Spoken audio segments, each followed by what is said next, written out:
Hai, pernah dengar nggak? Katanya air mendidih lebih cepat kalau ditambahkan sedikit garam. Tapi itu cuma mitos loh, nggak ada bedanya. Kalaupun ada, mungkin justru airmu mendidih lebih lama. Tapi nambahin garam bisa bikin pastamu lebih enak. Coba aja. Kelelawar katanya buta. Gak bener tuh. Mitos ini mungkin muncul karena kelelawar adalah makhluk nokturnal dan punya kemampuan pendengaran luar biasa. Kelelawar berburu saat gelap dan mengandalkan skill yang bernama ekolokasi. Tapi bukan berarti mereka buta. Mata mereka juga berguna kok dan disesuaikan dengan kondisi cahaya rendah. Karena paus biru begitu besar, lidahnya mungkin seberat gajah dewasa. Benar. Yap, sebesar itulah mereka. Tubuhmu melepas panas lebih banyak lewat kepala. Terot. Alasan banyak orang mempercayainya adalah karena saat dingin, cuma kepala kita lah yang paling mungkin tidak kita tutupi. Kalau kamu pergi cuma pakai kaos, panas tubuh akan keluar lewat lengan, belum lagi kaki dan bagian lainnya. Jadi, pakai topimu ya. Peta lidah mengatakan kita punya bagian berbeda untuk masing-masing rasa. Gak juga sih. Memang ada pengecap yang lebih bisa merasakan rasa tertentu di satu area. Tapi bukan berarti satu area bisa merasakan manis lebih baik daripada area lain. Studi menunjukkan semua area mulut punya pengecap yang bisa merasakan semua rasa. Hei, coba lihat peta lidah paus biru. Kayaknya dia cuma doyan plankton. Dinosaurus berukuran raksasa. Sebenarnya enggak. Film menggambarkan dinosaurus sebagai kadal besar dan bersisik, padahal enggak. Ada banyak spesies dinosaurus yang lebih kecil, dan beberapa di antaranya sekecil kalkun atau merpati. Selain itu, beberapa dino seperti T-Rex bahkan punya bulu, terutama di tahap awal kehidupannya. Oksigen tidak berwarna. Ya, ada benarnya. Dalam bentuk gas, oksigen tidak berwarna, tapi dalam bentuk padat atau cair, oksigen punya warna biru langit. Bunglon berubah warna karena ingin menyesuaikan diri dengan lingkungan sekitar. Mitos. Kalau benar, pasti dia bakal capek banget. Faktanya, ada faktor lain yang memengaruhi warna kulitnya, kayak suasana hati, suhu, atau jumlah cahaya yang didapat. Waktu bunglon lagi santai dan selnya meregang, kristal yang ada di dalamnya dipengaruhi oleh cahaya. Hewan ini menggunakan kristal untuk saling berkomunikasi. Contohnya, rona yang lebih gelap menunjukkan mereka lagi nggak mood, bahkan lebih ke merasa agresif. Jadi, mari kita mundur sama-sama. Neanderthal bukanlah nenek moyang kita. Meski mereka pernah hidup dengan manusia modern di masa yang sama, tapi ini terjadi di belahan planet yang berbeda. Mereka memang termasuk dalam tahap perkembangan manusia, tapi dari garis keturunan yang berbeda. Mereka pun lumayan kreatif.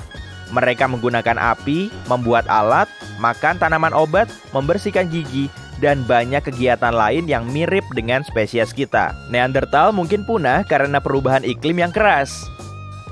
Kalkun bisa merona. Haha, ini baru benar. Dalam hal ini, kalkun mirip kita, manusia.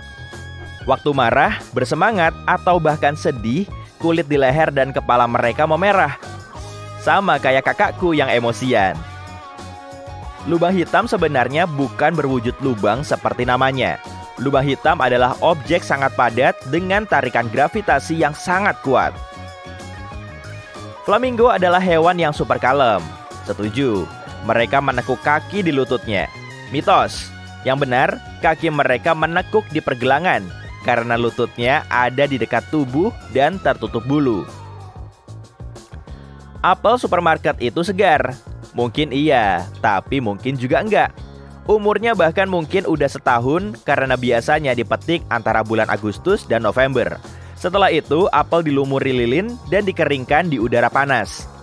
Akhirnya, apel-apel ini dikirim ke gudang dingin. Baru setelah 6-12 bulan, kita melihatnya di rak-rak supermarket. Air botolan punya tanggal kadaluarsa. Benar, tapi bukan airnya yang kadaluarsa, melainkan botolnya. Plastiknya bisa larut dan air di dalamnya bisa tercemar bahan kimia berbahaya.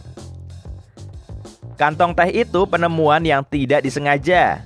Benar, Pada awal abad ke-20, Thomas Sullivan mengisi kantong sutra kecil dengan sampel daun teh untuk dikirim ke pelanggannya. Seharusnya kantong itu dibuka, baru daun tehnya dituang ke dalam air panas. Bahkan, pelanggan mengira kantong ini memang seharusnya dimasukkan ke teko tanpa dibuka. Kantong teh pun terus dikembangkan dengan dipasang tali dan label di ujungnya. Penemuan baru yang tak disengaja pun siap. Petir tak akan menyambar tempat yang sama 2 kali. Nggak benar. Gedung Empire State pernah disambar 8 kali hanya dalam 24 menit. Saat itu, terjadi badai mengerikan dan nggak ada yang bisa mengalihkan kilat ini dari tempat yang disambarnya. Jika tempat yang disambar memenuhi syarat untuk menarik kilat, seperti bentuk medan, genangan air, atau tempat tinggi, tempat itu bisa disambar sekali lagi. Saking banyaknya DNA di tubuhmu, kamu bisa meregangkannya dari matahari ke Pluto bolak-balik. Benar, dan bukan cuma sekali, melainkan sampai 17 kali. Yang pasti, setelah kamu melakukannya, bentukmu nggak akan sama lagi. Buaya adalah salah satu spesies tertua di dunia. Yap, mereka sudah ada selama 200 juta tahun, kayak tetanggaku di RT sebelah. Oposum tidur sambil bergelantungan di ekornya. Ini biasanya ada di kartun-kartun dan beberapa foto, tapi sebenarnya enggak. Ekor oposum memang kuat banget. Mereka mampu memegang cabang pohon dan menahan berat badan, tapi cuma sebentar. Oposum dewasa terlalu berat untuk diam di posisi ini terlalu lama, jadi tidur mereka nggak akan cukup. Ingatan ikan mas cuma bertahan selama 3 detik. Kata siapa? Ikan warna-warni ini sebenarnya pinter banget loh. Satu penelitian menunjukkan, ikan mas bisa membedakan 2 lagu klasik. Ikan mas memang kurang cepat belajar, tapi setelah lebih dari 100 sesi, mereka berhasil. Itu mustahil kan kalau ingatan mereka cuma bertahan 3 detik? Salah satu jenis salamander, silakan baca sendiri ya namanya, bisa memanjangkan lidahnya lebih dari setengah panjang tubuhnya hanya dalam 7 milidetik. Benar, itu 50 kali lebih cepat daripada sekejap mata. Pasti susah nih bikin peta lidahnya. Kita bisa multitasking. Tidak benar. Memeriksa email, ngobrol di telepon, memasak, kalau bisa dikerjakan sekaligus, pasti sangat menghemat waktu. Tapi penelitian menunjukkan multitasking agak mustahil. Otak kita diprogram untuk melakukan satu hal pada suatu waktu. Jadi, saat kita pikir kita sedang multitasking, yang terjadi hanyalah beralih tugas, yang mungkin memakan waktu lebih lama, sekaligus merusak rentang perhatian kita. Bumi bukan satu-satunya planet yang punya air. NASA menemukan Jupiter punya lautan yang airnya 2 kali lebih banyak dari yang ada di planet kita. Air ini berada tepat di bawah lapisan es. Bahkan, Mars juga punya air cair. Lalu, bumi itu bulat. Atau tidak ya? Secara teknis, bumi punya kutub yang rata, sementara khatulistiwanya menonjol. Dengan begitu, bumi punya bentuk elipsoid tidak beraturan. Zombie sebenarnya ada. Bener loh. Memang manusia nggak bisa berubah jadi zombie kayak yang kita lihat di film-film.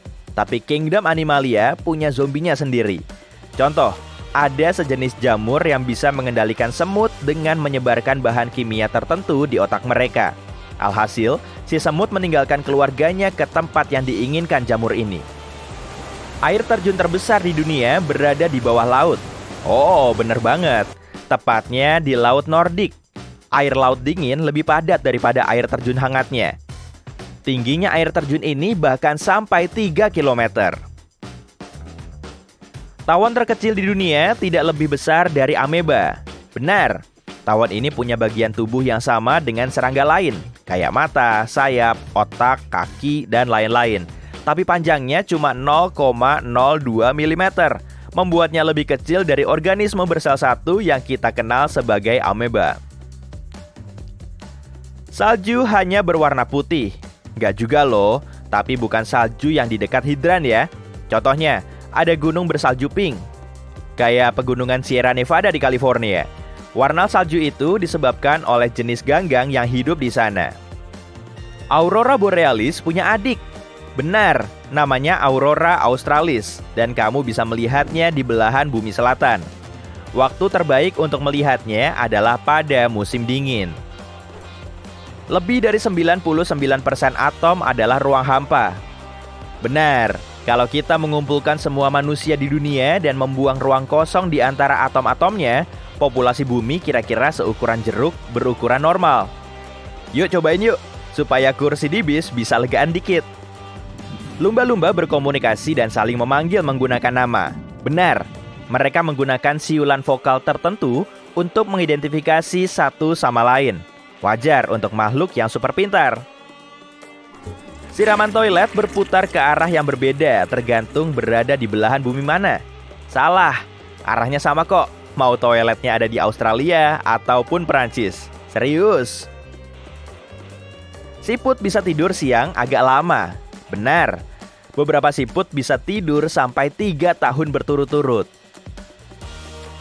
Hiu bisa mencium setetes kecil darah dari berkilo-kilometer jauhnya. Enggak kok. Area otak hiu yang bertanggung jawab atas mencium bau memang besar, tapi lautan juga sangat luas. Selain itu, butuh waktu bagi molekul bau untuk menyebar dalam cairan. Di hari yang cerah dengan arus yang bagus, hiu bisa mencium bau mangsanya dari jarak 2 lapangan sepak bola, tapi tidak sampai berkilo-kilometer. Terakhir, penguin melamar pasangan mereka. Benar, penguin adalah hewan monogami dan setelah memilih pasangan, si pejantan memberi kerikil ke betinanya untuk menunjukkan rasa cintanya. Oh, so sweet. Masalah asteroid yang memusnahkan dinosaurus bukanlah karena kejatuhannya, melainkan di mana dia jatuh. Batu antariksa kolosal ini menemukan tempat terburuk untuk mendarat. Selain itu, sudut saat membentur tanah sangat buruk bagi bumi. Andai jatuh vertikal, dampak hancurannya jauh berkurang. Tapi asteroid ini jatuh sedemikian rupa sehingga melontarkan banyak debu ke udara. Setelah bencana, bertonton jelaga mulai terbakar. 65 juta tahun lalu, cuma 13% permukaan bumi yang mengandung jumlah belerang dan minyak yang tepat untuk membentuk jelaga dalam jumlah besar. Andai asteroid jatuh di 87% wilayah lainnya, dinosaurus masih hidup hari ini. Tapi asteroid itu menghantam tempat terburuk dan mengangkat 1 juta ton bahan terbakar ke langit. Awan partikel pijar menutupi langit dan memulai perjalanan melintasi daratan utama. Kemudian, partikel-partikel ini mengendap di tanah dan menyebabkan kebakaran skala besar. Pohon-pohon terbakar dan mengirimkan lebih banyak jelaga ke langit. Namun, asteroid itu bukan cuma bertabrakan dengan batu, tapi juga jatuh di pantai tempat yang dasar lautnya dipenuhi sulfat. Akibat tabrakan itu, semua mulai terbakar, sehingga melepaskan asam sulfat ke atmosfer. Udara menjadi beracun. Tampaknya, dinosaurus tak punya kesempatan. Mari bayangkan asteroid itu jatuh di tempat lain, di suatu tempat di tengah lautan. Ombak besar akan membanjiri sebagian daratan, tapi hampir semua jenis dinosaurus bisa selamat, atau bahkan lebih baik, batu itu bisa saja jatuh di suatu tempat di gurun dan cuma meninggalkan kawah raksasa. Dinosaurus malang yang sedang lewat memang takkan selamat, tapi situasinya tak akan terlalu kritis secara umum. Jadi, keadaan raksasa akan tetap dominan di bumi. Mereka tak akan mengizinkan hewan lain berkembang karena Tyrannosaurus dan reptil ganas lainnya berburu mamut dan makhluk purba. Populasi mamalia makin berkurang. Velociraptor berebut wilayah dengan kucing bergigi pedang dan beruang raksasa. Perjuangan bertahan hidup antara dinosaurus dan hewan lain pun dimulai. Kemudian, zaman es datang, sehingga beberapa reptil tak bisa bertahan hidup. Lalu, pemain baru memasuki arena. Mereka adalah nenek moyang awal manusia. Hidup berdampingan dengan dinosaurus itu sulit. Kadal menyerang pemukiman dan gua, sehingga manusia harus membangun tembok tinggi untuk berlindung. Tyrannosaurus menimbulkan lebih sedikit bahaya bagi manusia dibanding yang kita kira. Menurut penelitian terbaru, banyak makhluk bisa melarikan diri dari monster ini. Yap, kamu mungkin melihat mereka dengan mudah mengejar mobil di film, tapi mereka tak semenakutkan itu di kehidupan nyata. Ahli paleontologi dan biologi telah menganalisis kekuatan tulang dinosaurus dan menemukan bahwa T-Rex tak bisa berlari cepat. Kecepatan maksimal mereka adalah berlari 2 kali lebih lambat dari atlet lari. Ribuan tahun telah berlalu. Manusia telah belajar untuk hidup dengan dinosaurus dan bahkan berhasil menjinakkan beberapa kadal. Mereka telah menjinakkan dinosaurus herbivora untuk mengembangkan pertanian. Triceratops dan kerbau sekarang membajak ladang bersama. Bayangkan peternakan yang dipenuhi Diplodocus atau Brachiosaurus. Manusia memanjat leher panjang hewan-hewan itu dan memetik buah dari pepohonan tinggi. Stegosaurus melindungi padang rumput dari serigala dan Velociraptor. Dinosaurus bercangkang seperti Ankylosaurus membantu manusia melintasi gurun. Mereka bersama unta dan keledai membawa beban berat. Manusia berbagi planet ini dengan kadal purba dan hidup harmonis. Situasi di laut dan samudra jauh lebih buruk. Reptil laut menyerang kapal kayu dan memakan semua ikan. Bayangkan kamu berlayar ke benua lain dengan bertonton biji-bijian, kain, bulu, dan barang lainnya. Kemudian, Mosasaurus raksasa muncul di cakrawala. Ini salah satu kadal laut terkuat. Hiu putih besar terlihat seperti ikan kecil di sebelahnya. Makhluk itu bisa dengan mudah mengalahkan Megalodon. Kemudian dia menemukan kapal kayu. Dia menggigit geladak dan menarik seluruh perahu ke bawah air. Dinosaurus air adalah kendala utama komunikasi antar negara. Ini memperlambat kemajuan selama 100 tahun. Manusia membangun kapal logam untuk menahan serangan Mosasaurus. Akhirnya, mereka berhasil membangun koneksi laut. Masalah serupa terjadi saat pesawat pertama lepas landas ke langit. Bayangkan kamu terbang naik Boeing penumpang. Saat melihat keluar jendela, kamu melihat pterodaktil.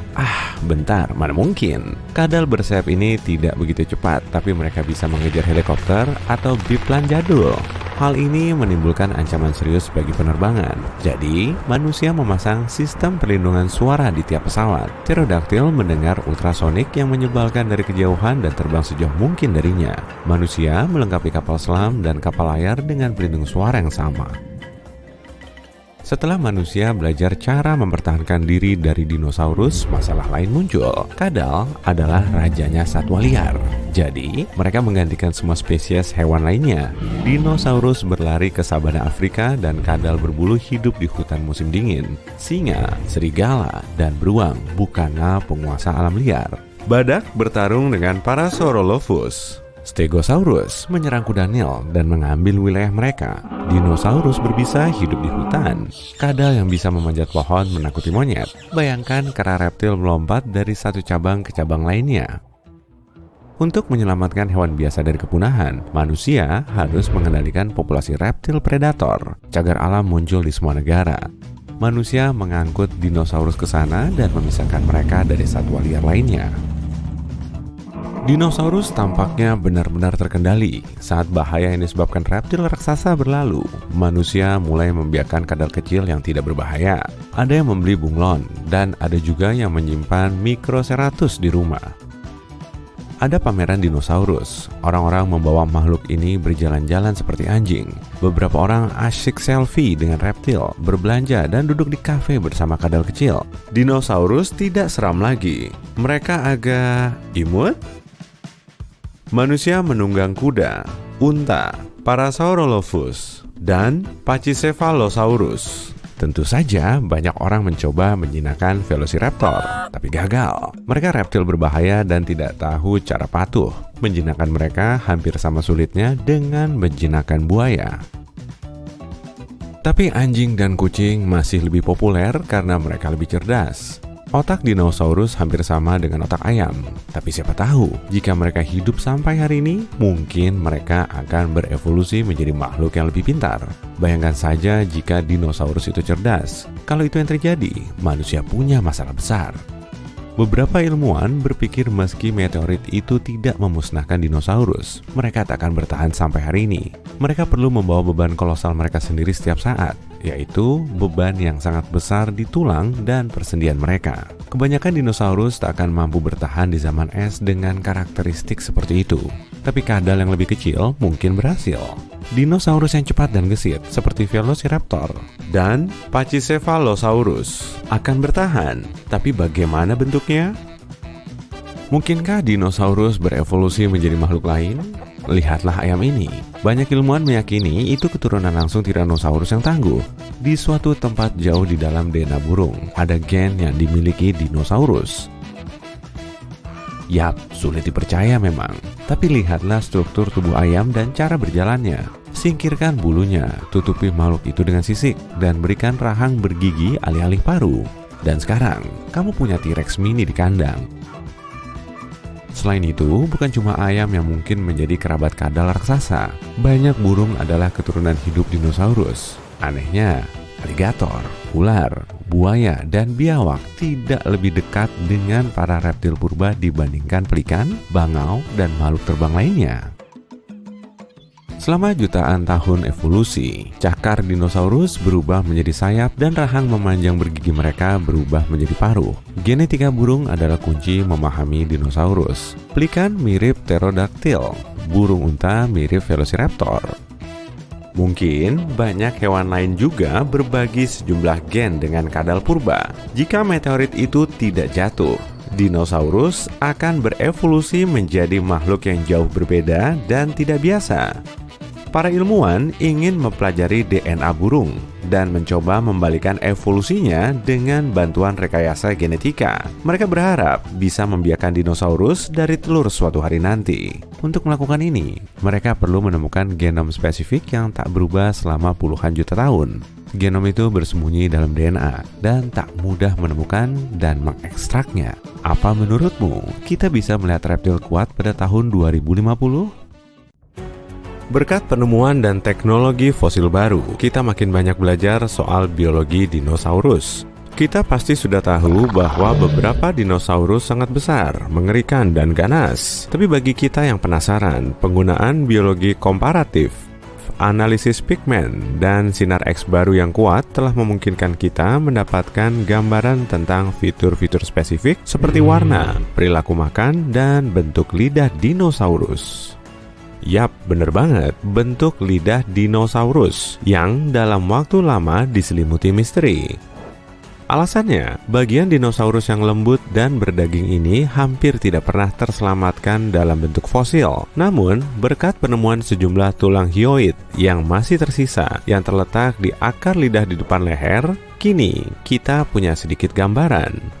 Sebagian besar hewan punya tulang hyoid yang merupakan tempat lidah ini. Bentuk dan kerumitannya menentukan seberapa bebas lidah bisa bergerak. Para ilmuwan telah menemukan bahwa hampir semua dinosaurus punya lidah sederhana yang rata dan sangat mirip dengan lidah di dalam mulut buaya masa kini. Yap, buaya yang ini. Kalau mau lihat dari dekat, silakan aja. Eits, bercanda ya. Sini, balik lagi. Mari lihat beberapa dinosaurus tertentu dan mulai dari Brachiosaurus. Kalau aku lihat dari atas ini, sepertinya kamu kenal sama dinosaurus yang satu ini karena lehernya. Tuh, lihat. Yang biasanya panjangnya hampir 10 meter itu. Meski lehernya menjadi ciri yang paling khas, namanya punya arti kadalengan dalam bahasa Yunani. Sudah menjadi rahasia umum bahwa Brachiosaurus adalah salah satu dinosaurus terbesar yang pernah hidup di bumi. Rata-rata, panjangnya mencapai 23 meter dan tingginya mencapai 12 meter. Itu sekitar panjang 2 bus sekolah dan setinggi gedung 4 lantai. Tak satupun dinosaurus lain yang sebesar ini di era mereka. Tulang kaki dan tulang belakang yang terpisah spesies dinosaurus besar sudah berhasil diketahui, tapi kerangkanya belum terlalu lengkap untuk menentukan ukuran pastinya. Jadi, makhluk ini mungkin adalah dinosaurus terbesar yang pernah ada. Seekor herbivora terkenal. Untungnya, Brachiosaurus diperkirakan memakan hingga 400 kg tanaman kering setiap harinya. Sebagian besar terdiri dari pohon jenis konifera, ginkgo, dan sikas. Menu makanan ini mungkin sulit dimakan oleh dinosaurus ini karena para peneliti menemukan bahwa giginya berbentuk sendok dan kurang ideal untuk mengunyah makanan. Artinya, makhluk ini akan menelan suatu pohon utuh-utuh karena giginya cocok untuk mencabutnya, tapi bukan untuk menghancurkan tanaman dalam ukuran besar. Ini dan bentuk tubuhnya menunjukkan bahwa Brachiosaurus lebih suka makan secepat mungkin. Dinosaurus seperti ini tidak selalu memanfaatkan kemampuannya untuk mencabut pohon yang menjulang tinggi saat makan. Brachiosaurus bepergian dalam kawanan, bergerak ke lokasi berikutnya setelah menghabiskan semua tanaman lokal yang ada. Sekali lagi, semua tanaman lokal, bukan cuma yang bergantung tinggi di pohon. Sepertinya, makhluk ini melengkapi menu makanan mereka dengan tanaman di tempat rendah, terutama setelah mereka makan banyak pohon di dekatnya. Metode makan besar ini sangat menarik bagi sang raksasa. Dengan memakan tanaman di tempat rendah, para peneliti meyakini dinosaurus ini menghemat energi hingga 80% dibandingkan dengan saat mencari sumber makanan tinggi. Peneliti juga menemukan bahwa lubang hidung Brachiosaurus berada di depan wajahnya, bukan di atas. Alasannya adalah, kini kita tahu mereka menjelajahi dataran banjir yang subur dalam kawanan masing-masing. Selama beberapa dekade, makhluk ini diyakini hidup di rawa berair yang dalam. Mari kita tinjau salah duga umum lainnya tentang dinosaurus populer. Mari sambut Tyrannosaurus Rex, yang bisa dibilang merupakan dinosaurus paling terkenal yang pernah ada. Penemuan dari 100 tahun terakhir telah mengungkapkan bahwa Theropoda punya kulit yang sangat berbulu. Theropoda adalah keluarga dinosaurus tempat T-Rex berasal. Jadi, tentu saja orang mulai berpikir bahwa makhluk ini juga berbulu. Namun, sebuah penelitian dari tahun 2017 mengambil jejak kulit dari dinosaurus ikonis ini dan tidak menemukan bukti struktur yang diperlukan untuk menumbuhkan bulu. Kalau T-Rex punya bulu, paling hanya terbatas pada punggungnya. Para peneliti menerima bahwa dinosaurus besar lainnya dari keluarga yang sama dengan T-Rex telah ditemukan dengan sisa kerangka tertutup bulu. Contohnya adalah dinosaurus Yutyrannus. Tapi sampai sekarang, teori yang diakui adalah bulu bukanlah ciri umum T-Rex. Ini membuat kita meyakini bahwa bulu lebih eksklusif pada Tyrannosaurus yang lebih kecil yang fungsinya untuk menjaga makhluk ini tetap hangat untuk waktu yang lama. Para peneliti mengira bulu adalah fitur eksklusif dari keluarga Theropoda, tapi teori ini telah dibantah. Kasian juga yang teorinya dibantah. Oke, lanjut.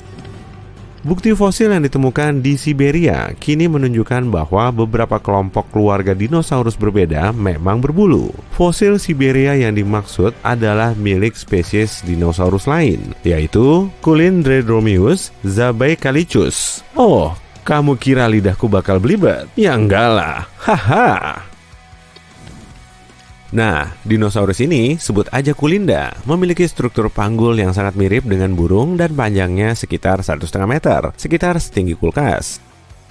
Karena fungsi bulu dinosaurus adalah untuk kehangatan, kemungkinan besar dinosaurus dari iklim cuaca dingin punya lebih banyak bulu dibanding teman-temannya di tempat beriklim hangat. Secara umum, hewan yang lebih besar tidak kesulitan menjaga diri tetap dingin. Jadi, kemungkinan besar, dinosaurus besar yang hidup di iklim hangat ini tidak berbulu sama sekali. Sebaliknya, dinosaurus kecil yang tinggal di iklim dingin punya banyak bulu. Kini, kita bahkan paham seperti apa desain dan pola bulu dinosaurus berkat penemuan Ornithomimus yang lengkap dengan cetakan bulu dan kulitnya. Nama dinosaurus ini berasal dari bahasa Yunani dan kalau diterjemahkan menjadi mimik burung. Panjang rata-ratanya sekitar 3,5 meter, hampir setinggi jerapah, dan meski omnivora, mereka tidak bergigi. Ciri khas lainnya adalah 3 jari yang semuanya berukuran sama, dan meski kerangkanya bertulang tipis, mereka juga punya rongga otak besar, kakinya sangat panjang, terutama tulang kakinya. Jika digabungkan dengan paruh tanpa gigi, dan lehernya yang panjang, dan yap, dia mirip banget sama burung unta. Meski tidak sebesar Brachiosaurus atau dinosaurus pada umumnya, mereka lebih besar dibanding burung lain di bumi. Dan bukan cuma anggota tubuh Ornithomimus yang membuatnya mirip burung unta, mereka juga punya pola bulu yang sangat mirip. Kepala, leher, dan kaki bagian bawahnya sebagian besar tidak berbulu, tapi bagian tubuh lainnya dilapisi bulu halus. Ini adalah lapisan bulu burung secara keseluruhan. Mungkin seperti burung unta, dinosaurus ini menggunakan pola bulu yang tidak biasa ini untuk mengatur suhu tubuhnya. Meski beberapa dinosaurus punya bulu seperti burung, selain menjadi kerabat jauhnya juga, dinosaurus tidak punya jenis bulu yang dibutuhkan untuk terbang selama sebagian besar keberadaannya. Bulu yang ditemukan dalam cetakan fosil atau terawetkan dalam damar memungkinkan peneliti untuk mendapatkan gambaran kenapa makhluk ini tidak terlalu aerodinamis. Struktur bulu-bulu ini terlihat sangat sederhana, dengan poros tengah yang tidak jelas dan fleksibel. Bulu-bulu ini lebih cocok untuk penampilan saja karena membantu menarik perhatian dinosaurus lain. Bulu-bulu ini juga pasti sudah punya kemampuan untuk mengatur suhu tubuh. Kamu kaget dengar dinosaurus punya bulu kayak burung unta? Gimana kalau aku bilang sepupu reptil jauh prasejarah mereka punya sesuatu yang terlihat mirip bulu? Kenalin nih, Pterosaurus. Namanya berasal dari bahasa Yunani dan punya arti kadal sayap. Sama seperti dinosaurus, mereka awalnya dianggap punya kulit bersisik atau kasar di sekujur tubuh. Namun, selama abad ke-20, pemeriksaan fosil mengungkapkan bahwa banyak bagian tubuh Pterosaurus berbulu. Rentangan sayap Pterosaurus bisa sampai selebar lebih dari 7 meter, kira-kira sepanjang bus besar. Rahang tanpa giginya sangat panjang dan menyerupai pelikan. Bagaimana mungkin makhluk yang mirip pelikan ini begitu mengerikan? Makhluk ini dilapisi pycnofiber, yaitu struktur sederhana dengan komposisi mirip bulu, tapi teruntai dan halus. Penelitian lebih lanjut menunjukkan bahwa beberapa bagian tubuh Pterosaurus punya jenis bulu yang lebih kompleks dengan untaian yang bercabang. Kalau akurat, ini akan menjadi kali pertama bulu ditemukan pada hewan yang bukan dinosaurus ataupun burung. Seandainya bisa masuk ke dalam mesin waktu dan melakukan perjalanan ke tahun 1969, kamu akan melihat sesuatu yang spektakuler. Yang sedang kamu lihat ini bukanlah gurun pasir biasa. Ini adalah salah satu air terjun paling deras yang benar-benar kering.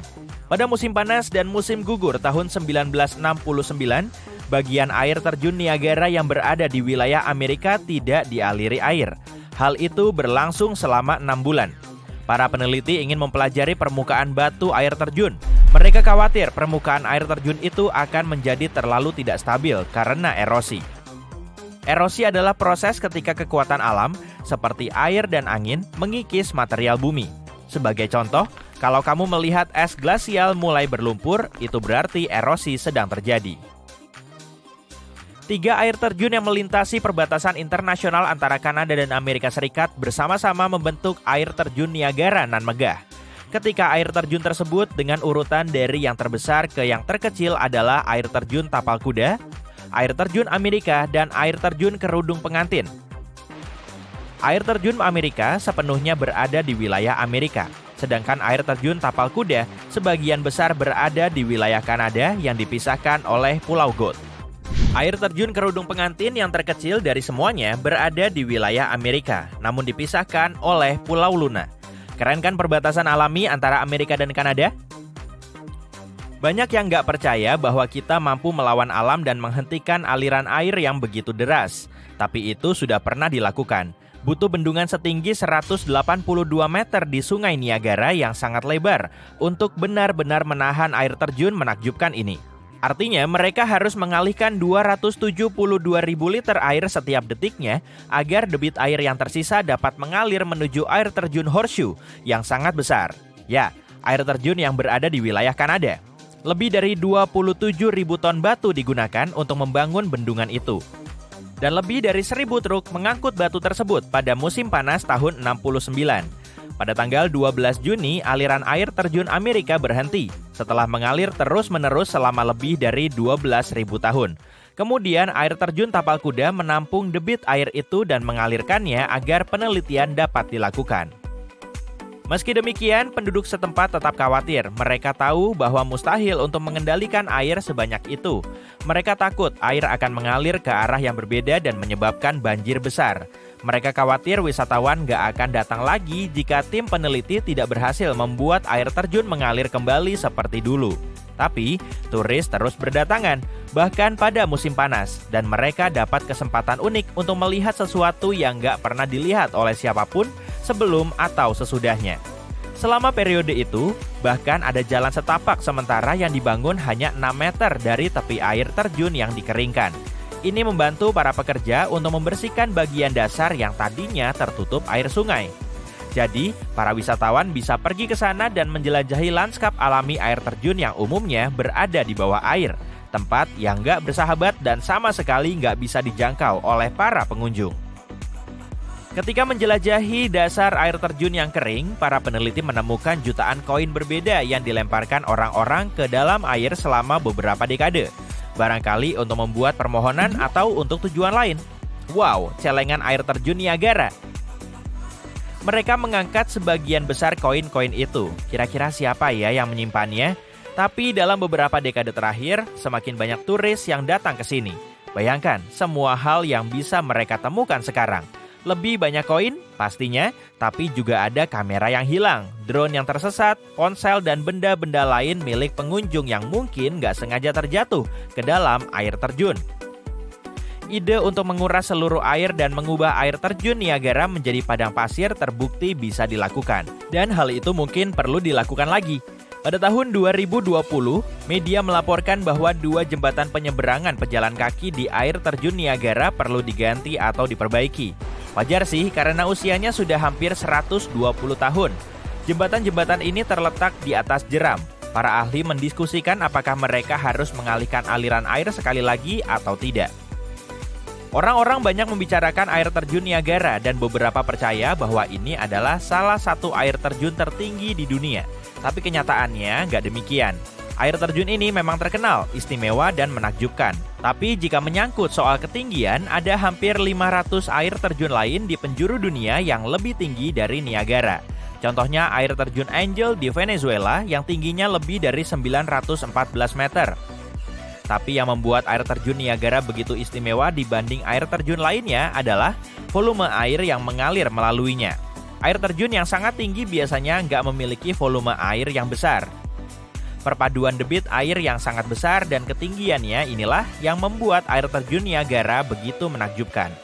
Selain itu, air terjun ini mungkin merupakan air terjun dengan aliran tercepat di planet kita. Sungai Niagara muncul setelah zaman es terakhir bersama dengan seluruh Great Lakes Basin. Sungai Niagara adalah bagian darinya. 18.000 tahun yang lalu, air terjun yang mengagumkan ini belum ada. Lapisan es menutupi wilayah Ontario Selatan setebal 1,6 sampai 3 km. Ketika lapisan es bergerak ke arah selatan, terbentuklah cekungan-cekungan atau basin di Great Lakes. Kemudian lapisan-lapisan es itu mencair, melepaskan air dalam jumlah besar ke dalam basin tersebut. Umumnya, air yang kita minum adalah air fosil. Hanya 1% dari air tersebut yang diperbaharui sepanjang tahun, dengan 99% sisanya berasal dari lapisan es. Semenanjung Niagara sudah tidak berada di bawah lapisan es selama hampir 12.500 tahun. Ketika es mencair, air yang dihasilkan mulai mengalir ke bawah melalui tempat yang kemudian berubah menjadi Sungai Niagara, Danau Erie, dan Danau Ontario. Butuh waktu yang lama, tapi air akhirnya mengikis tebing-tebing dan membentuk air terjun yang spektakuler ini. Kamu mungkin menyadari kalau Sungai Niagara berwarna hijau menakjubkan. Warna spesifik ini memberitahu kita betapa kuat airnya dalam hal erosi. Setiap menit, air terjun Niagara memuntahkan lebih dari 60 ton mineral terlarut. Semua itu bersama dengan garam terlarut dan batuan yang tergerus halus, membuat warna airnya begitu indah. Orang-orang yang tinggal di Amerika Serikat dan Kanada, atau lebih tepatnya lebih dari 1 juta orang yang memiliki akses ke daerah tersebut, menggunakan air Sungai Niagara untuk berbagai tujuan.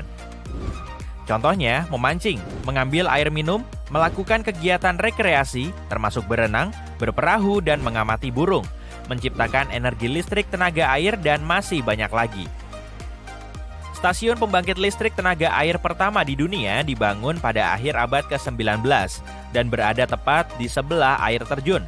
Tak lama kemudian, hal ini mulai membuahkan hasil karena orang-orang mendapatkan listrik darinya. Tapi listrik ini hanya dapat menjangkau 91 km, jadi ada beberapa hal yang perlu ditingkatkan di sana. Nikola Tesla menjadi orang yang menerima tantangan ini dan membuat perubahan yang diperlukan. Dia menemukan bahwa listrik dapat dialirkan dalam jarak yang jauh jika menggunakan arus bolak-balik. Saat ini, beberapa pembangkit listrik di air terjun Niagara menyediakan lebih dari 2 juta kilowatt listrik. Oke, ada hal menarik lainnya nih. Air terjun Niagara tidak hanya berhenti mengalir pada tahun 1969. Pada tahun 1848, air tidak mengalir di atas air terjun selama 40 jam. Air terjun ini sudah sangat populer di kalangan turis dan menjadi sumber energi yang berguna bagi penduduk setempat. Jadi nggak heran kalau semua orang panik.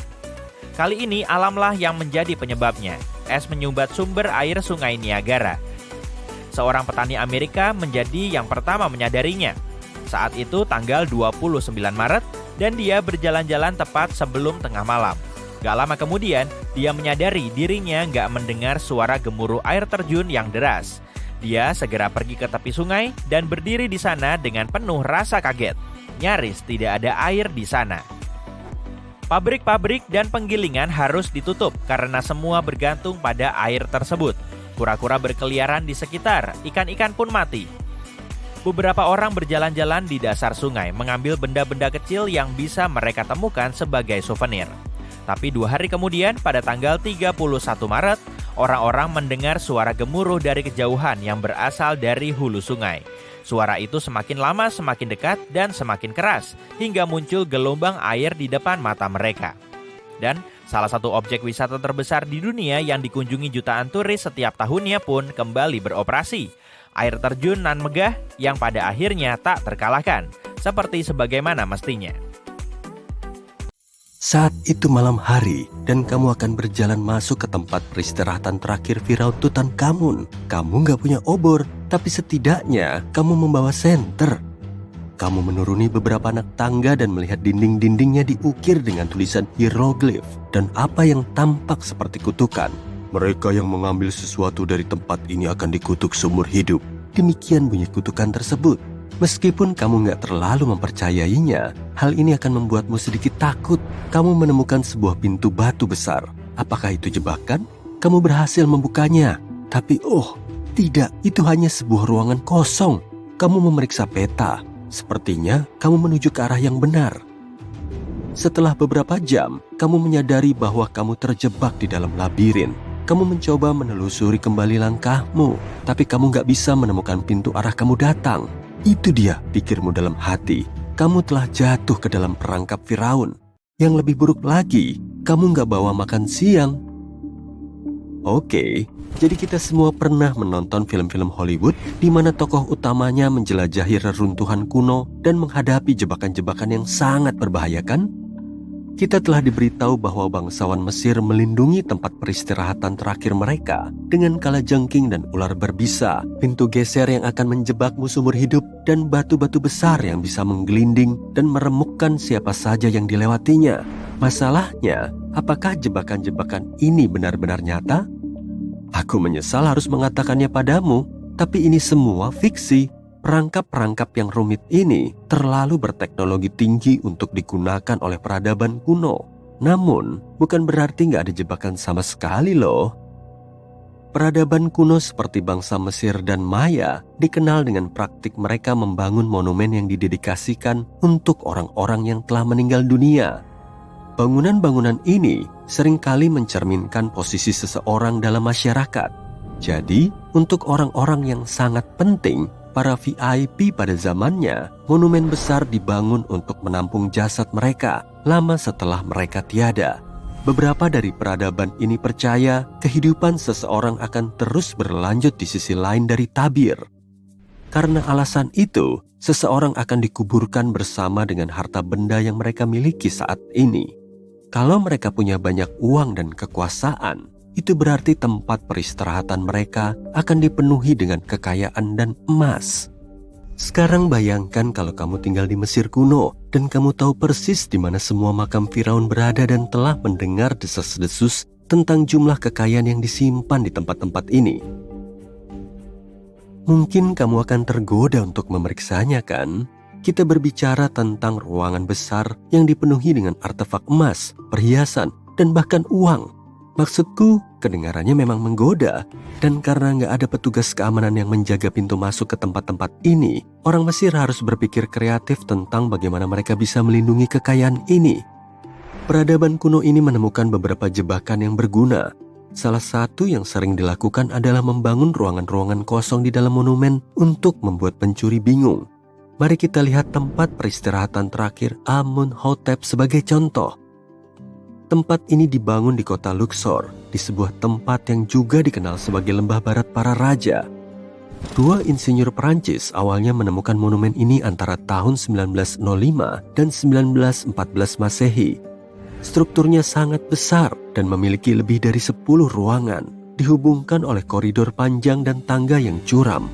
Ruang raja adalah yang paling tersembunyi Dan bagi orang luar yang mencoba menemukannya, mereka mungkin akan memasuki banyak ruangan kosong sebelumnya.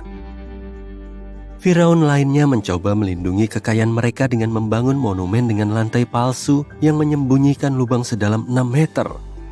Dengan cara ini, pengunjung yang nggak tahu dan nggak diinginkan akan dikejutkan oleh lubang yang dalam selama perjalanan mereka menuju ruang peristirahatan raja.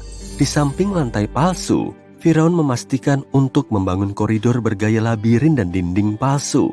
Dengan cara ini, para perampok dapat menghabiskan waktu berjam-jam, bahkan berhari-hari sebelum menemukan kamar raja yang sebenarnya. Sementara itu, untuk lubang-lubang dengan ular berbisa di dalamnya, kalau ada reptil di dalam monumen-monumen ini, reptil ini mungkin akan masuk ke dalam dengan sendirinya, dan kemungkinan besar nggak akan tinggal di sana untuk waktu yang lama. Nggak mungkin ular bisa bertahan hidup selama bertahun-tahun tanpa makanan di dalam lubang-lubang ini. Jadi, ya, satu lagi kepercayaan yang dipaksakan oleh Hollywood. Jika jebakan ini tampak membosankan bagimu, para arkeolog menemukan jebakan yang menarik di tempat peristirahatan terakhir Ratu Merah Puhlenkai di Meksiko. Puhlenkai adalah salah satu kota Maya yang paling kuat di Meksiko pra-Columbus. Dan Ratu Merah diyakini sebagai nenek dari Raja Maya terakhir yang gak diragukan lagi merupakan orang yang sangat penting bagi kekaisaran. Untuk menghormatinya, sebuah monumen besar dibangun untuk menyimpan jasadnya setelah kematiannya. Penemuan makam itu sendiri sudah mendebarkan. Para arkeolog menemukan sebuah monumen kuno saat menggali situs tersebut pada tahun 1994. Yang pertama mereka lihat adalah sebuah ruangan dengan pintu tersembunyi. Begitu mereka membuka pintu tersebut, mereka menemukan sebuah koridor panjang. Akhirnya, di ujung koridor ini terdapat kamar ratu. Tim arkeolog sangat bersemangat untuk menemukan ruangan ini dengan mumi ratu yang masih berada di dalamnya. Mereka menemukan mumi ratu ditemani oleh mutiara, cangkang giok, dan batu-batu mahal. Namun, saat tim menjelajahi sisa-sisa peninggalan tersebut, mereka melihat sesuatu yang agak aneh. Ruangan itu dipenuhi bubuk berwarna merah. Para peneliti tahu bahwa warna merah adalah warna yang penting bagi suku Maya, dan sebagian besar pakaian dan bangunan mereka dihiasi dengan warna ini. Tapi mereka nggak mengerti kenapa sang ratu dikubur dengan zat merah yang nggak diketahui ini. Setelah mereka mengambil sampel untuk dianalisis lebih lanjut, mereka menemukan bahwa bubuk merah tersebut adalah sinabar, mineral yang sangat berbahaya. Serbuk ini, kalau terhirup, bisa menyebabkan kerusakan kesehatan yang parah pada seseorang. Tim peneliti menyimpulkan bahwa ini hanya jebakan bagi siapa saja yang mencoba mencuri kekayaannya. Oke, bubuk berbahaya mungkin telah bekerja sebagai jebakan paling kuat yang pernah kita lihat sampai sekarang. Tapi mungkin cara termurah untuk mencegah pengunjung yang gak diinginkan adalah dengan menebarkan kutukan yang tertulis di seluruh monumen. Kita mungkin akan menertawakan hal ini sekarang, tapi pada zaman dulu, cara ini kurang lebih efektif. Kutukan-kutukan tersebut biasanya mengatakan bahwa orang yang mengambil sesuatu dari tempat tersebut akan menemui nasib yang tragis. Beberapa kutukan mengatakan perampok akan kehilangan rumah mereka dalam kebakaran besar atau banjir besar. Kutukan lainnya mengatakan perampok akan mengalami masalah kesehatan yang gak bisa disembuhkan dan gak terdiagnosis. Namun, semua itu gak cukup untuk menghentikan orang mengambil emas. Ada beberapa cerita seputar bagaimana kutukan-kutukan ini mungkin saja nyata. Salah satunya adalah dari ahli Mesir terkenal asal Inggris, Howard Carter, orang yang bertanggung jawab atas penggalian makam Firaun Tutankhamun pada tahun 1920-an. Setelah berbulan-bulan penggalian yang gak berhasil, Carter menemukan keberadaan makam tersebut secara kebetulan. Dia menemukan pintu masuk ke sebuah tangga tepat di bawah tanah tempat dia mencari selama berbulan-bulan.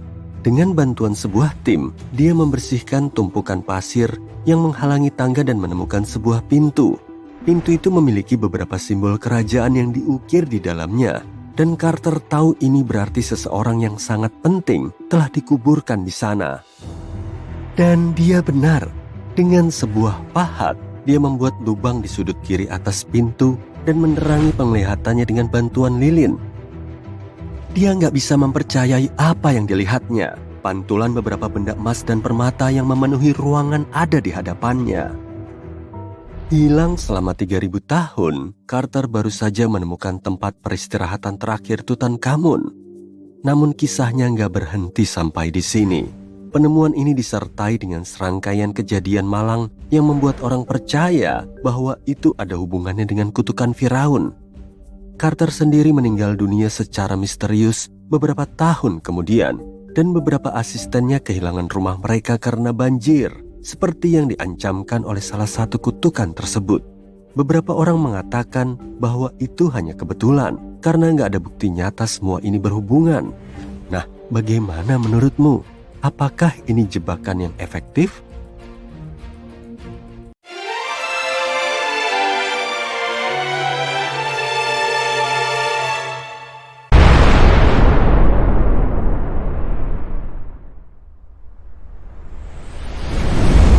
Dari makhluk kecil sampai raksasa, semua hewan mencoba kabur dari dinding api yang bergerak ke arah mereka. Suhu semakin panas dan sekeliling mulai terbakar. Tak lama kemudian, banyak hewan dan tumbuhan di bumi akan punah.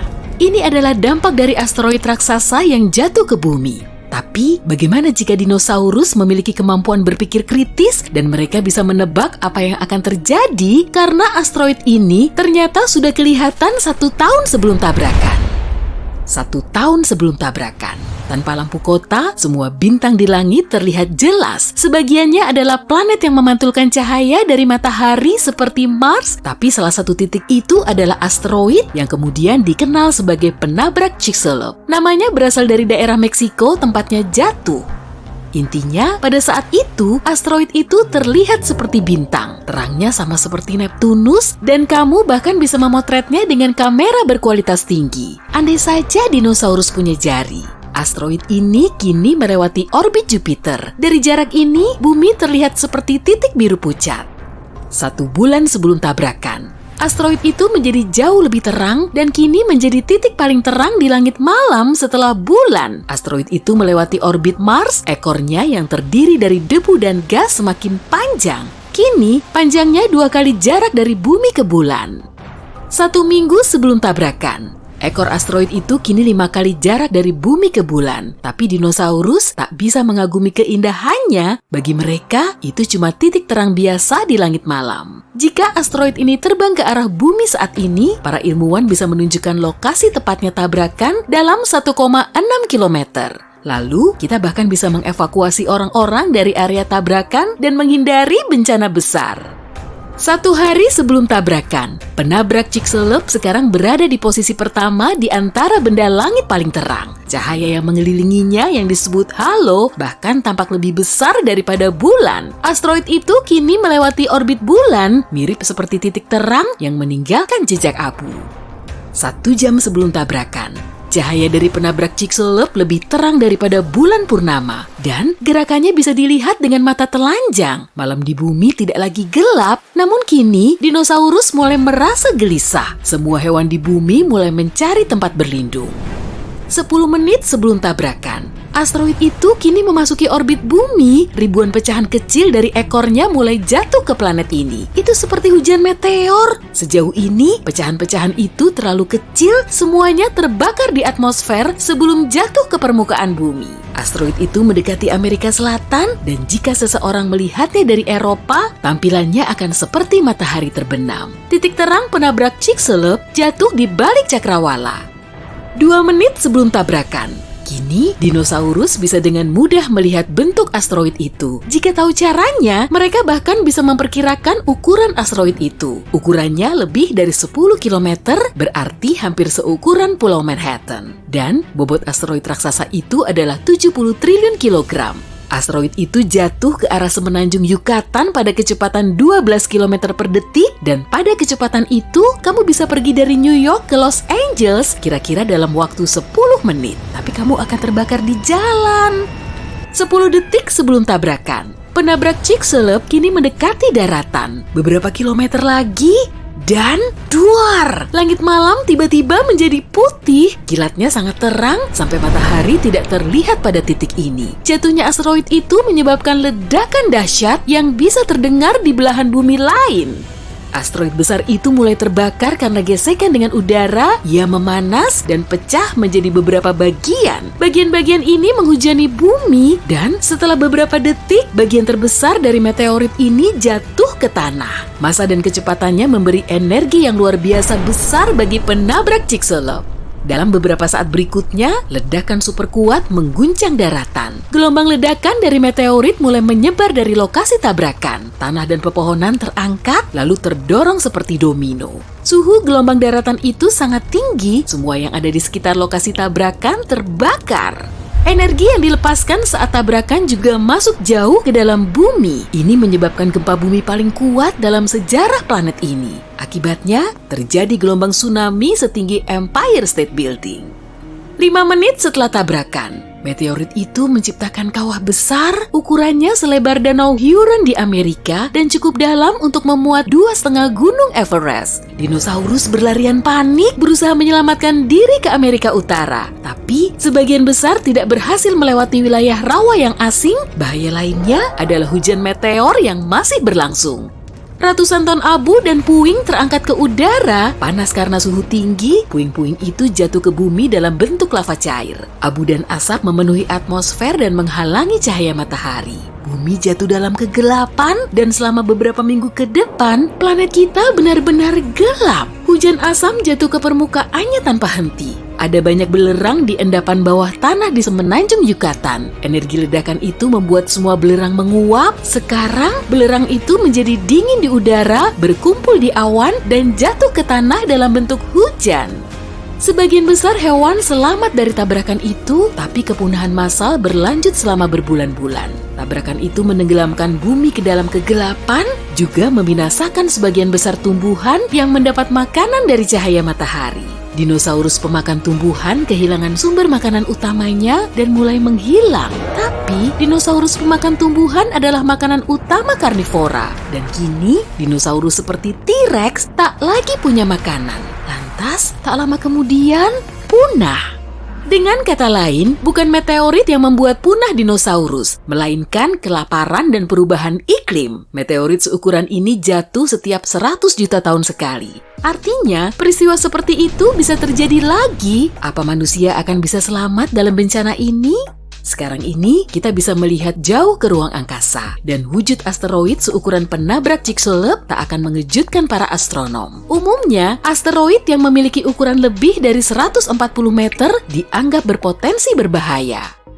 Kalau tahu tentang benda langit yang mendekat, kita bisa membangun tempat berlindung dengan suplai makanan dan air. Begitu asteroid cukup dekat, kita bisa menunggu tabrakan dan dampaknya di dalam tempat itu. Tapi saat kembali ke permukaan, orang-orang akan melihat kota dan desa hancur. Planet kita akan terlihat seperti gurun tanpa kehidupan. Itu sebabnya kita perlu alternatif lain untuk mencegah tabrakan.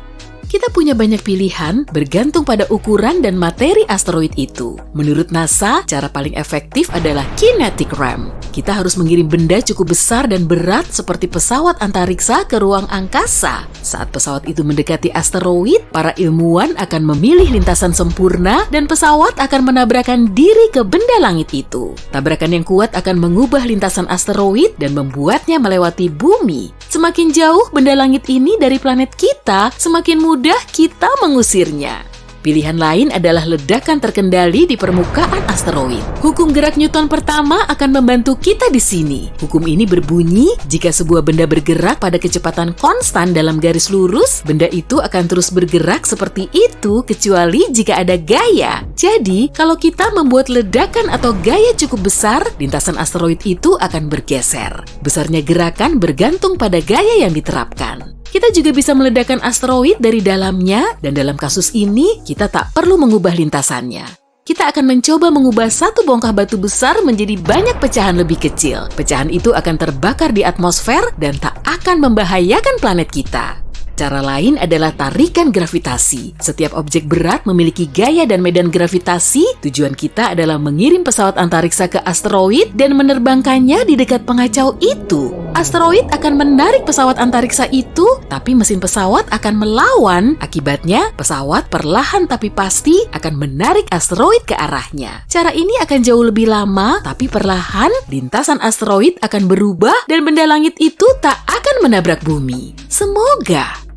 Kita juga bisa menggunakan tenaga surya, kita bisa membangun stasiun luar angkasa dengan sistem lensa pembesar raksasa. Lalu, kita akan mengirim stasiun itu mendekat ke matahari. Saat melihat asteroid, kita akan menggerakkan lensa ke arahnya dan memfokuskan sinar pada benda langit itu. Panas dari matahari akan menyebabkan materi asteroid menguap yang pada akhirnya akan membuat asteroid itu mengubah lintasannya. Kawanan dinosaurus berlarian menembus hutan. Suhu di sekitar seketika melonjak dan semua yang ada di belakang mereka mulai terbakar. Sejumlah dinosaurus terjebak di rawa-rawa dan gak bisa lolos. Pterodactyl melintas di angkasa sambil menjauh dari gelombang ledakan yang segera menyelimuti bumi. Bencana ini terjadi sekitar 66 juta tahun yang lalu. Hampir semua makhluk hidup di bumi musnah. Mungkin cuma burung dan dinosaurus terbang yang bisa bertahan dari bencana dahsyat yang menyebabkan kepunahan paling masif di dunia. Oke lah, kita amati dulu pohon evolusinya untuk nyari tahu burung pertama di dunia. Namanya Archaeopteryx. Ukurannya sebesar gagak modern, tapi bentuknya mirip dinosaurus kecil berbulu. Dan gigi kecilnya yang berbentuk kerucut itu berderet-deret, hampir sama seperti buaya, karena Archaeopteryx lebih dekat dengan reptil dibanding burung. Tapi otaknya 3 kali lebih besar dari semua reptil. Meski punya sayap berbulu, hewan ini hampir nggak bisa terbang seperti burung masa kini. Sendi bahunya nggak bisa dipakai untuk mengangkat sayap di atas punggung. Jadi, Archaeopteryx nggak bisa benar-benar mengepakkan sayapnya. Kemungkinan besar, dino ini bisa terbang meluncur dengan kepakan kecil. Evolusi kemudian menghadirkan spesies maju yang bisa terbang, yaitu Pterodactyl. Spesies ini nggak berbulu, tapi punya membran yang terbuat dari kulit dan otot. Rentang sayapnya kurang lebih sepanjang kaki manusia. Ia lihai terbang untuk menangkap ikan dan hewan kecil. Meski dinosaurus terbang bisa bergerak dengan lebih cepat dibanding predator darat seperti Velociraptor dan T-Rex, kebanyakan dari mereka nggak berhasil melewati efek tabrakan meteorit raksasa. Kalau gitu, kita lihat fase perkembangannya sampai sekarang yuk. 10 menit sebelum tabrakan meteorit, batu besar seukuran Pulau Manhattan melesat menuju bumi dari luar angkasa. Beratnya 460 triliun ton atau setara dengan 3 triliun paus biru, mamalia terberat di seluruh dunia. Batu ini terus mendekati planet kita dengan kecepatan 19 km per detik. Pada kecepatan ini, meteorit bisa melintasi Samudra Atlantik cuma dalam waktu 4,5 menit. Angka segini bahkan lebih cepat dari pesawat luar angkasa. 5 detik sebelum tabrakan meteorit. Makin ngeri aja nih suasananya. Gaya gravitasi bumi terus menarik sang meteorit raksasa itu. Meteorit ini melubangi atmosfer kita dan menciptakan suara ledakan super keras hingga kamu bisa terdengar di sisi lain planet kita. Semua hewan di planet kita langsung panik dan waspada. Saat menengadah, mereka bisa melihat batu besar yang mulai terbakar di udara. Serpihan kecilnya mulai terlepas dari meteorit utama. Kobarannya sangat cerah dan sinarnya hampir menyerupai matahari. Dinosaurus terbang dan nenek moyang burung modern lain yang terlebih dulu ngerasain bahaya ini. Mereka langsung meluncur ke langit dan mencoba terbang sejauh mungkin dari lokasi tabrakan untuk menyelamatkan diri. Saat tabrakan, massa dan kecepatannya yang sangat besar menghasilkan energi yang melimpah. Sesaat setelah menyentuh bumi, meteorit menyebabkan ledakan yang setara dengan 150 triliun ton TNT. Gelombang ledakan ini mengoyak planet kita, lalu melemparnya ke langit. Energi yang sangat besar mulai bergerak dari titik tabrakan ke segala arah. Pepohonan juga tercabut bersama akarnya, kemudian terdorong ke tanah seperti domino. Bumi kita diselimuti gelombang kecut. Energi ini kemudian berubah menjadi panas. Semua objek yang ada di lokasi tabrakan mulai terbakar. Hutan hijau dan pepohonan berubah menjadi arang membara cuma dalam hitungan detik. Tanah dan batu juga menguap. Peristiwa ini menyebabkan gempa bumi dahsyat. Sejumlah dinosaurus mungkin telah jatuh ke dalam retakan yang muncul di tanah. Gempa bumi kuat juga menyebabkan tsunami yang tingginya melebihi gedung Empire State. Dinosaurus yang gak terjebak di hutan membara hanyut oleh ombak besar. Dinosaurus di Amerika Utara berusaha kabur ke arah utara lagi, tapi gelombang ledakan yang dihasilkan terus memburu mereka. Dinosaurus terbang gak terpengaruh oleh gempa bumi atau tsunami karena mereka bisa menghindar dari ombak raksasa. Tapi mereka juga harus terus-terusan menangkis puing-puing meteorit. 5 menit setelah tabrakan meteorit, hujan meteor berupa pecahan batuan raksasa terus jatuh ke bumi. Sebagian meteorit cuma seukuran mobil, tapi sebagian lainnya bisa sampai sebesar gedung. Abu dan debu mulai naik ke udara.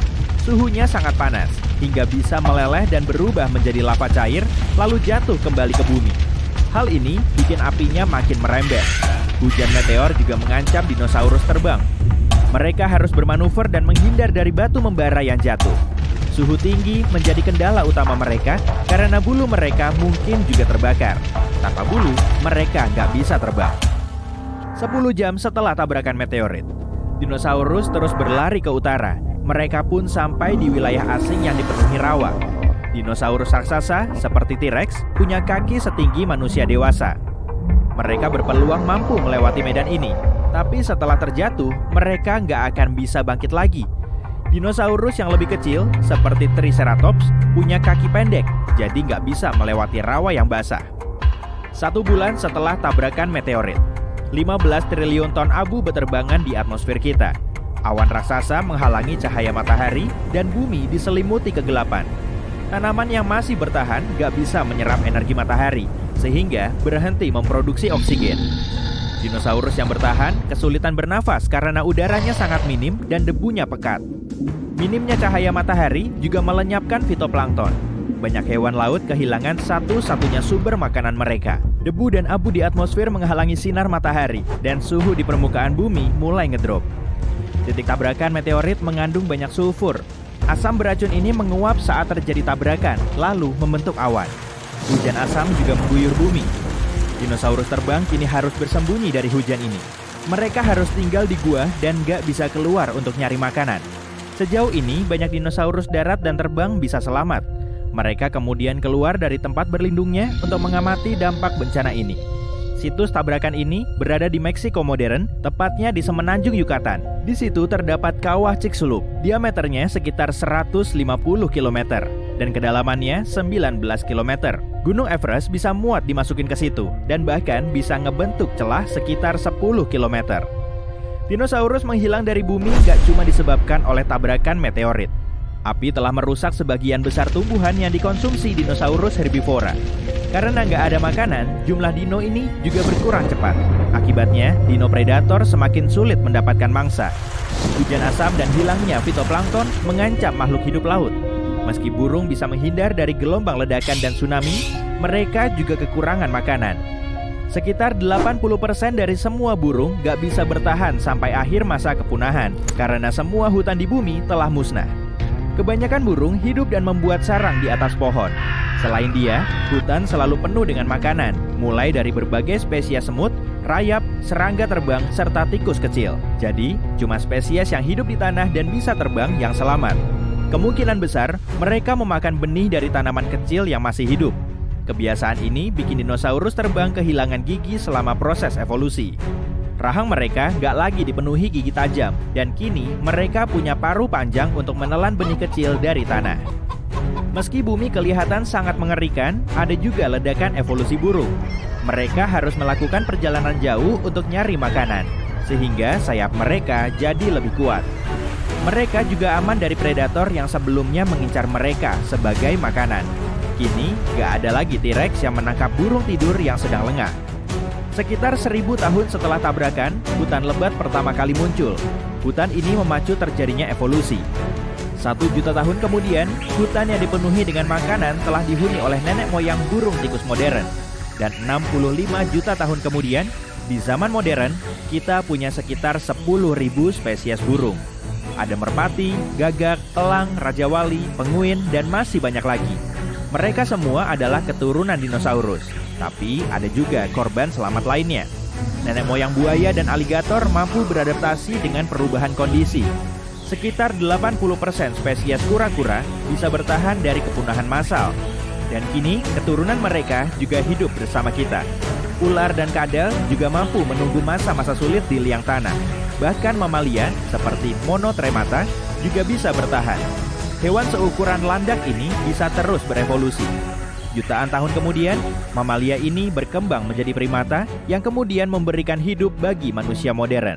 Dan beberapa tahun berselang, lahirlah iPhone. Patung-patung Moai berdiri tinggi dan gagah selama ratusan tahun. Dulu orang mengerahkan banyak tenaga untuk memahat patung-patung besar ini. Lalu tiba-tiba mereka menghentikan pembuatannya. Kenapa? Yuk kita pecahkan misteri ini. Pulau Paskah yang berlokasi 4.000 km di sebelah timur Tahiti memiliki area seluas 163 km persegi. Sampai saat ini, Pulau Paskah adalah salah satu pulau paling terpencil di dunia. Dulu pulau ini tertutup hutan yang penuh berbagai pohon dan paku-pakuan. Tapi saat orang-orang pertama datang ke pulau ini sekitar tahun 400 Masehi, hutan-hutan itu perlahan lenyap. Sejak 1250 Masehi, patung-patung Moai muncul di seluruh pulau. Orang membuatnya dari berbagai batuan, abu vulkanik yang dikempa, batuan basal, trasit, dan skoria merah. Karena ini pulau vulkanik, inilah semua bahan yang harus dipakai pembuat patung. Dan begitu pekerjaan selesai, mereka menutupi karya itu dengan batu apung. Wajah tiap patung berbeda, tapi semua punya ekspresi khas dengan alis tebal dan hidung besar. Lengannya dipahat ke dalam badan. Sebagian kepala patung memakai topi. Di seluruh pulau ada hampir 900 patung. Ukurannya lain-lain. Tinggi rata-rata patung 4 meter dan yang terbesar mencapai ketinggian 10,1 meter dan beratnya sampai 82 ton. Karena wajah tiap patung itu beda, ada teori bahwa patung-patung itu mewakili dan menghormati nenek moyang, para ketua, dan orang-orang penting lain yang tinggal di pulau itu. Tapi, tanpa bukti jelas, hampir mustahil mengetahui tujuan dibuatnya Moai. Dulu, patung-patung ini berdiri indah di sepanjang pesisir, mengawasi manusia di pemukiman, dan punggung mereka menghadap dunia roh laut. Ketika bangsa Eropa pertama kali menemukan patung-patung Moai di tahun 1700-an, banyak di antaranya yang sudah terguling. Dan pembuatan patung sudah berhenti jauh lebih dulu dari saat itu. Untuk membuat patung-patung ini dikerahkan banyak tenaga. Para pengrajin ahli menghabiskan banyak waktu memahat patung-patung itu pelan-pelan dengan beliung sederhana. Satu tim yang terdiri dari 6 orang akan bekerja keras sepanjang tahun untuk membuat satu patung saja. Mereka sering harus memindahkannya ke tempat khusus di pulau itu, sejauh 18 km. Dengan bantuan penanggalan karbon, para ahli berhasil mengetahui patung-patung itu mulai muncul tahun 1250 Masehi. Kemudian, sekitar tahun 1500 Masehi, proses itu berhenti. Para pembuat patung meninggalkan pahat mereka begitu saja di tempat terakhir dipakai, dan baru seperempat dari seluruh patung ditaruh di tempat yang semestinya.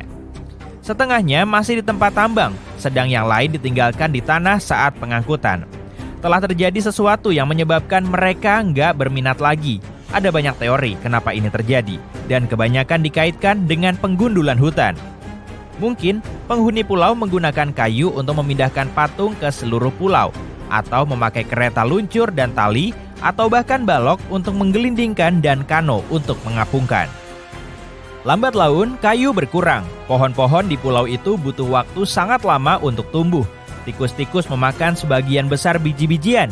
Orang banyak memakai kayu, dan mereka butuh kayu bukan cuma untuk hal-hal praktis, tapi juga untuk bikin patung. Alasan lain penghentian pembuatan patung mungkin karena mereka sibuk dengan pekerjaan lain. Taman-taman batu makin umum dengan populasi yang bertambah. Batu cocok untuk tanah agar tanah tetap hangat, sekaligus menyuburkannya. Penduduk pulau menghabiskan banyak waktu dan tenaga membuat taman-taman batu itu. Jadi, gak ada waktu lagi untuk membuat dan mengangkut patung. Teori lain bilang bahwa keyakinan mereka berubah seiring waktu. Diduga, penghuni pulau dulu memandang patung sebagai penghubung dengan nenek moyang mereka. Tapi setelah beberapa saat, ritual menggambarkan unjuk kekuatan dan daya tahan menjadi lebih tersebar luas. Dan dengan ritual ini, penduduk pulau mulai mengukir bentuk-bentuk yang ada kaitannya dengan burung laut. Burung laut menjadi hewan utama di pulau itu. Mereka mulai percaya nenek moyang mengawasi mereka melalui burung-burung, bukan patung. Jadi nggak ada alasan lagi untuk membangun Moai.